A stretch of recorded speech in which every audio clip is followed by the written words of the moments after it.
এই বর্ষার সিজনে প্রচুর তাল পাওয়া যায়। আর এই পাকা তাল দিয়ে আমরা বিভিন্ন রকমের পিঠা তৈরি করি। আজকে আমি পুর ভরা তালের পাটিসাপটা শেয়ার করব। প্রথমে আমি হাফ কেজি দুধ নিয়েছি। এর ভিতরে ৩ টেবিল চামচ গুঁড়ো দুধ ও ৪ টেবিল চামচ সুজি ও চাউলের গুঁড়া দিয়ে আমি সুন্দর করে নেড়েচেড়ে এর ভিতরে ১ কাপ চিনি, পরিমাণ মতো লবণ ও তালের শাঁস দিয়ে দিলাম।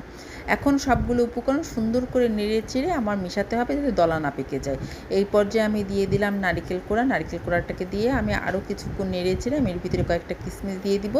কিশমিশটা দিলে মোটামুটি এরকম যখন ঘনত্ব হবে তখন আমি নামিয়ে নিব।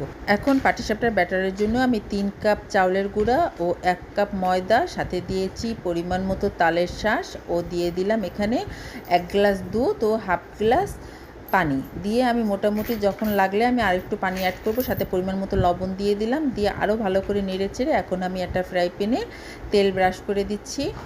১ চামচের একটু বেশি আমি এখানে ব্যাটারটা দিয়ে তারপরে আমি ঘুরিয়ে ঘুরিয়ে এখানে পাটিসাপটার পিঠাটা তৈরি করছি। তারপরে আমি ঢেকে দিব। তারপরে আমি এর ভিতরে পুরগুলো দিয়ে দিব।